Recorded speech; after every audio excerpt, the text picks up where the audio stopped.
जय हिंद बच्चों। आज की कक्षा में हम पाठ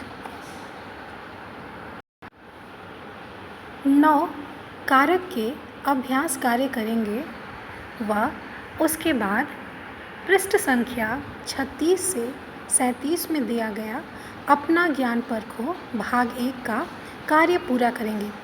तो आइए अब हम अपने अभ्यास कार्य की ओर बढ़ते हैं। बच्चों, अभ्यास कार्य शुरू करने से पहले एक बार पुनः हम कारक की परिभाषा व उसके चिन्हों का नाम याद करते या दोहराते चलेंगे। तो बच्चों, कारक के कुल 8 भेद होते हैं। कर्ता, कर्म, करण, संप्रदान, अपादान, संबंध, अधिकरण, संबोधन। इन सब के चिन्ह ने, को, से, के द्वारा, के लिए, से पृथक होना, का, की, के, में, पर, हे, अरे हैं। बच्चों, आइए हम कारक के चिन्हों को एवं कारक के चिन्हों को उनके सभी भेदों के साथ पढ़ते हैं व उसे दोबारा अपने मन मस्तिष्क में बिठाते हैं। कर्ता ने कर्म को करण से के द्वारा, संप्रदान के लिए अपादान से पृथक होना, संबंध का, की, के, अधिकरण में, पर, संबोधन, हे, अरे। तो बच्चों, आपको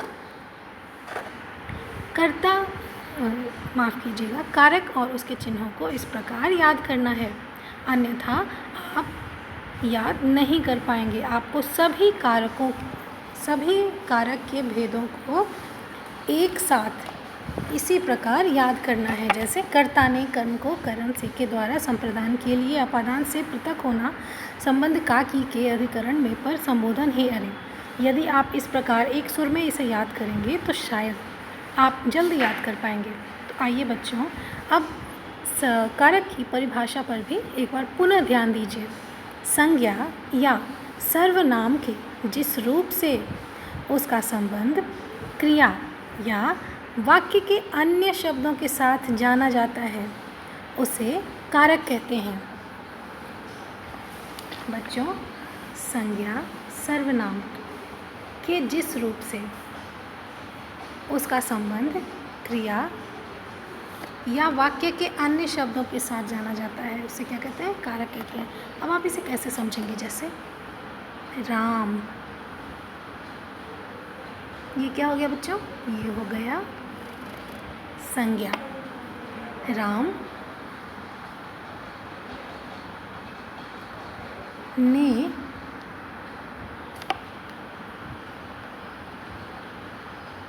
रावण को मारा। बच्चों, अब मारना क्या है? क्या आप बता सकते हैं? मारना क्रिया है। मारना क्या है? मारना क्रिया है। तो मारना, यदि हम रावण को मारा, यदि हम राम ने रावण को मारा, यदि हम इन सब के बीच में से ये चिन्ह जैसे ने और को हटा देते हैं तो आपका वाक्य क्या हो जाएगा? राम रावण मारा। इस प्रकार आप वाक्य का उचित अर्थ समझने में असमर्थ होंगे या आपको वाक्य का सही अर्थ समझ में नहीं आएगा। तो बच्चों, ये जो कुछ चिन्ह हैं जैसे ने और को, ये क्या कर रहे हैं? ये संज्ञा, जैसे राम भी क्या है बच्चों? राम भी संज्ञा है। तो राम को और क्रिया को जोड़ रहा है। तो इन शब्दों को, जैसे देखिए पुनः आप इस परिभाषा को दोहराइए। संज्ञा या सर्वनाम के जिस रूप से उसका संबंध क्रिया या वाक्य के अन्य शब्दों से के साथ जाना जाता है उसे कारक कहते हैं। यानी ये जो चिन्ह हैं इनका क्रिया, संज्ञा, सर्वनाम, इन सभी से एक संबंध बन जाता है। उस संबंध के बिना वाक्य पूरा नहीं होगा, वाक्य अधूरा रह जाएगा। इसलिए आप इसे इस प्रकार याद रखेंगे कि आपको वाक्य को पूरा करने के लिए कारक चिन्हों की आवश्यकता पड़ती ही पड़ती है। तो बच्चों, इस प्रकार आप कारक की परिभाषा भी याद करेंगे। तो चलिए एक बार हम पुनः आपके साथ कारक की परिभाषा दोहराते हैं। संज्ञा या सर्वनाम के जिस रूप से उसका संबंध क्रिया या वाक्य के अन्य शब्दों के साथ जाना जाता है उसे कारक कहते हैं। जैसे यहाँ पर राम ने लिखा है रावण को मारा, ठीक है ना। तो आइए अब हम किसी और वाक्य के द्वारा इस संबंध को समझने का प्रयास करते हैं। जैसे सर्वनाम, उसका भाई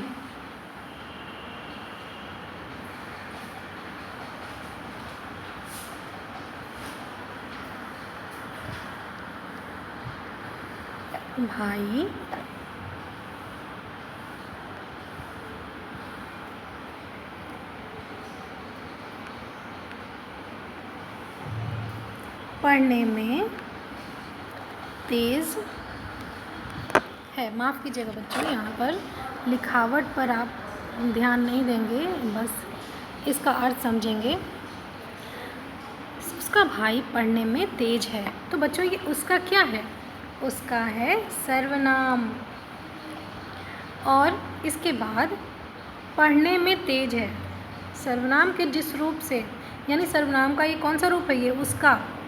ये एक सर्वनाम कई होते हैं, तो उसमें ये हमने यहाँ पर उसका प्रयोग किया है। इससे क्या होगा? इससे आपको समझ में आएगा कि इस वाक्य में कारक का प्रयोग किस प्रकार हुआ है। कारक क्या है? में यहाँ पर कारक है। जैसे में कौन सा कारक है बच्चों? कर्ता ने कर्म को करण से के द्वारा संप्रदान के लिए अपादान से पृथक होना संबंध का की के अधिकरण में पर। यस, यहाँ पर आपने इस वाक्य में कि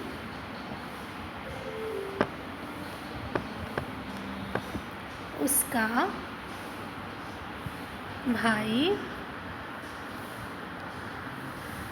पढ़ने में तेज है। तो यहाँ पर ये जो में प्रयोग हुआ है ये है अधिकरण कारक, ठीक है बच्चों। तो यहाँ पर इस सर्वनाम से आरंभ होने वाले वाक्य में किस कारक का प्रयोग किया गया है? अधिकरण कारक, क्योंकि में या पर अधिकरण कारक के अंतर्गत आते हैं। अब आप इसे पुनः समझेंगे।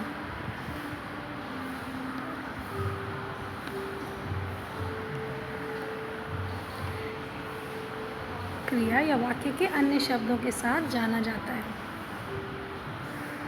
तो यहाँ पर इस वाक्य में उसका भाई पढ़ने में तेज है का संबंध क्रिया या वाक्य के अन्य शब्दों के साथ जाना गया, इसलिए इसे हम क्या कहेंगे? इसे हम कहेंगे कारक, ठीक है।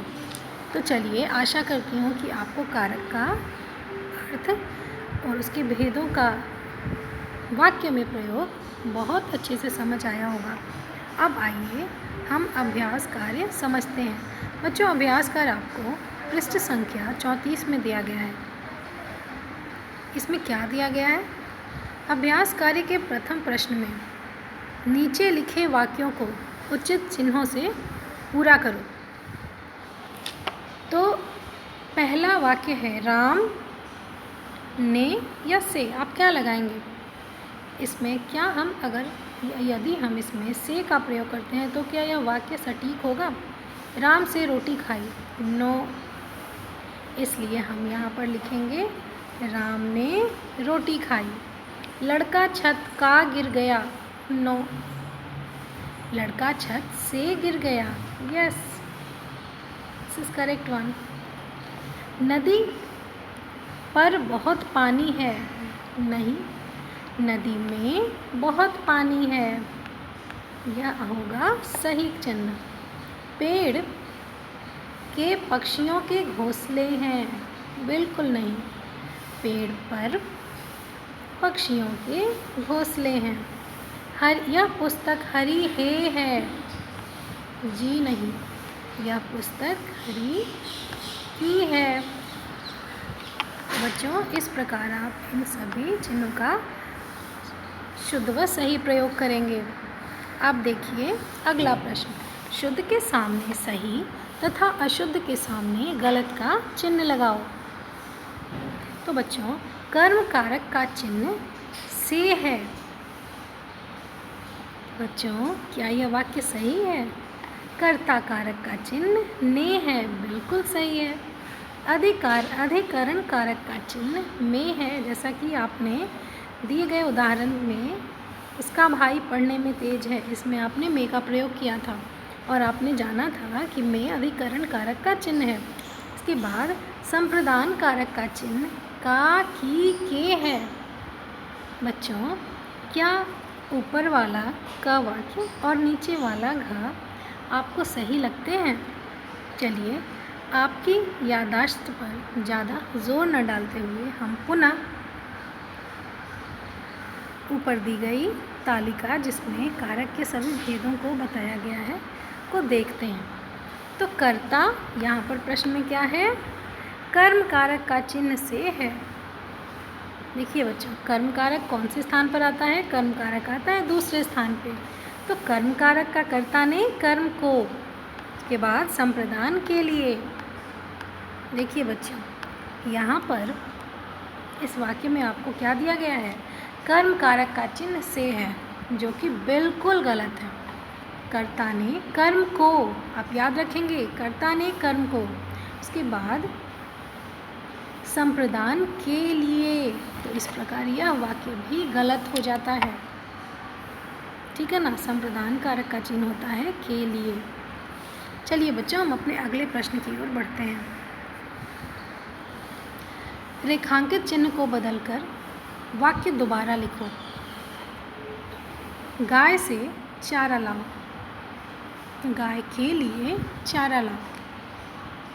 गंगा के लिए जल पवित्र है।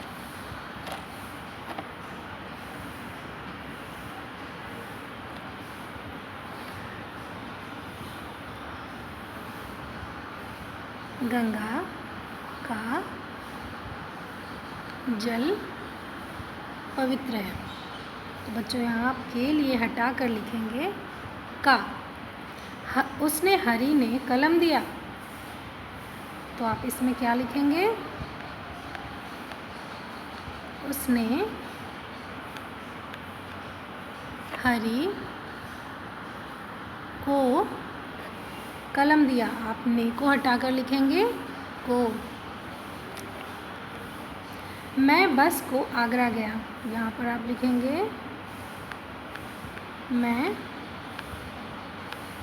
बस से आगरा गया। सब प्राणी नेत्रों का देखते हैं। सब प्राणी नेत्रों से देखते हैं। बच्चों, यहाँ पर आप का के स्थान पर से लिखेंगे। चलिए अगले प्रश्न की ओर बढ़ते हैं। चित्र देखकर वाक्य पूरे करो। मेज पर किताब रखी है।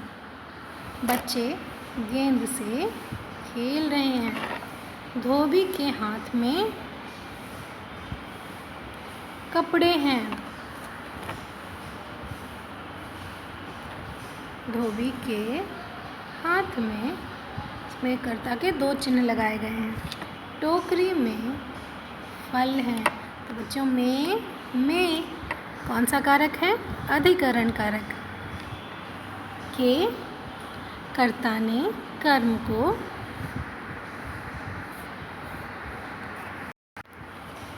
करण से के द्वारा संप्रदान के लिए अपादान से पृथक होना, संबंध का की के। बच्चों, धोबी के हाथ में कपड़े हैं, में अधिकरण कारक और धोबी के संबंध कारक। बच्चों, इस प्रकार आप सभी प्रश्नों पर गौर करेंगे और कर्ता के भेदों के चिन्हों को याद करेंगे। आइए अब हम अपना ज्ञान परखो भाग 1, जिसे पृष्ठ संख्या 36 पर दिया गया है, हल करते हैं।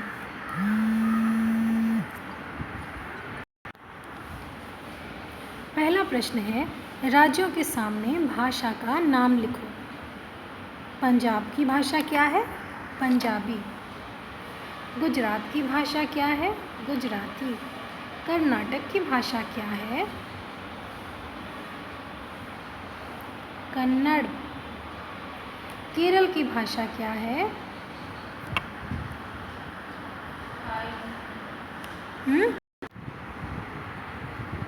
तो बच्चों, केरल की भाषा है मलयालम।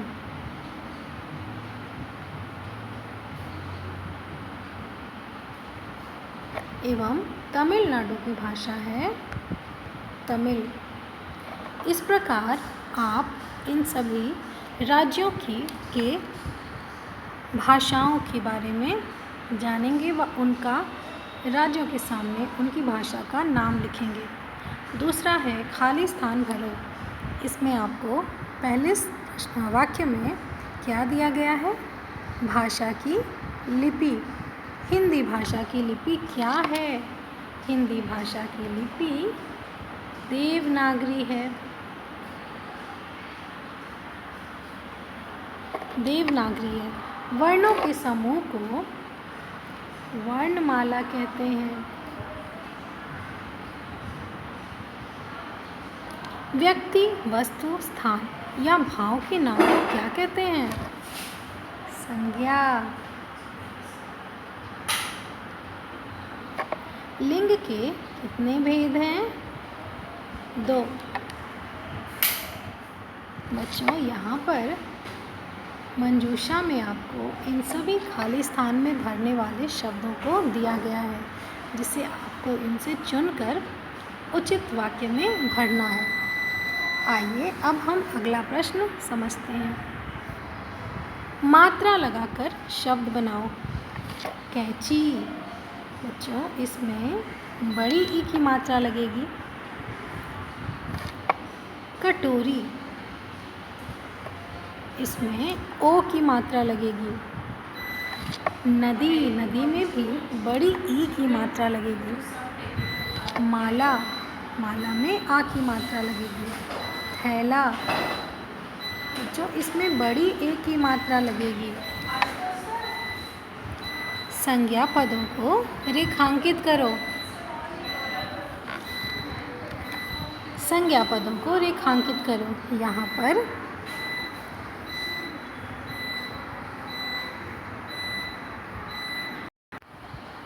बच्चों, दिए गए वाक्यों में आपको संज्ञा पदों को पहचानना है एवं उनको रेखांकित करना है, यानी अंडरलाइन करना है।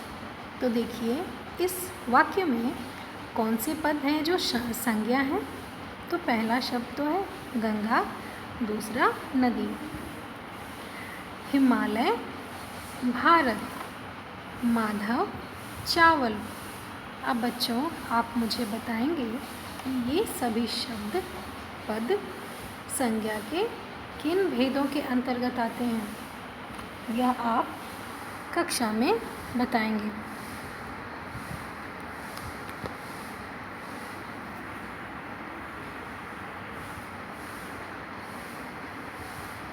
जातिवाचक, व्यक्तिवाचक और भाववाचक संज्ञा के दो उदाहरण लिखो। व्यक्तिवाचक संज्ञा मोहिनी,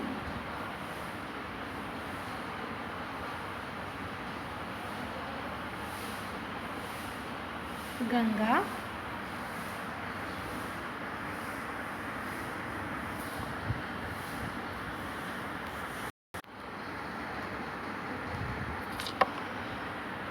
भारत। बच्चों, मोहिनी, गंगा, और भारत, ये सभी शब्द व्यक्तिवाचक संज्ञा के अंतर्गत आएंगे। क्यों आएंगे? क्योंकि किसी खास व्यक्ति, वस्तु या स्थान को व्यक्तिवाचक संज्ञा कहते हैं। अब जातिवाचक संज्ञा में क्या आएगा? लड़का, पुस्तक, हाथी,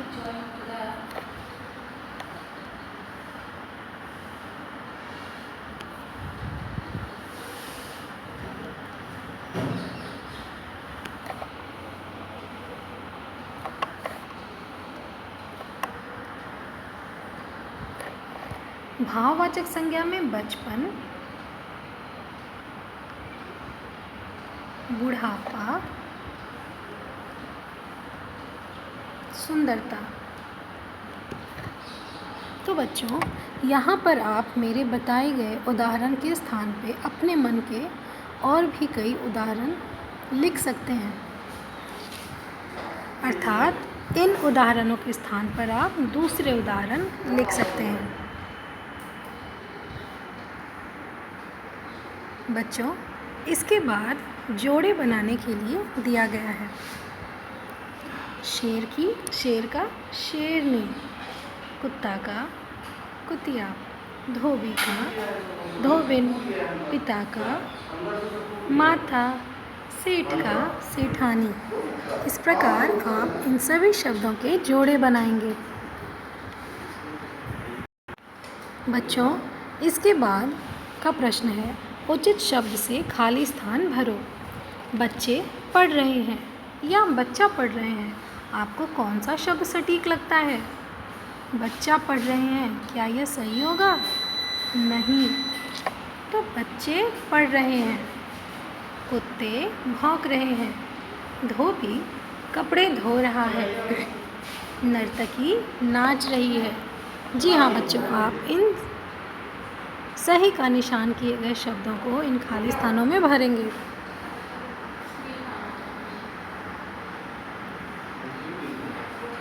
आइए अगला प्रश्न देखते हैं। कहानी। बच्चों, इनका आपको वचन बदलना है। तो वचन क्या होता है? एक वचन। वचन के कितने भेद होते हैं? एक वचन या बहुवचन। आपको वचन की परिभाषा याद है? जिस शब्द से आपको उस वस्तु की संख्या का पता चले। संख्या का पता चलना ही क्या होता है? वचन होता है। तो यहाँ पर कहानी एक वचन है। अब आप इसे कहानियाँ लिखेंगे तो इसकी संख्या बढ़ जाएगी। यानी यह है एक कहानी और यह है कई कहानियाँ। यदि हम दो कहानी में कहते तो वह बहुवचन के अंदर ही आएगा। बच्चों, इसी प्रकार डिब्बा का डिब्बे, कथा का कथाएँ, टोपी का टोपियाँ, पत्ता का पत्ते एवं वस्तु का वस्तुएं। इस प्रकार आप इन सभी शब्दों के वचनों को बदलकर लिखेंगे। नीचे लिखे वाक्यों को उचित चिन्हों से पूरा करें। सीता विद्यालय से आई, राम ने रावण को मारा, माधव ने पेड़ काट दिया, बालक के लिए दवा लाओ। तो बच्चों, इस प्रकार आपका अपना ज्ञान परखो भाग 1 आज पूरा हो गया एवं कारक के अभ्यास कार्य भी आपने पूरा कर लिया।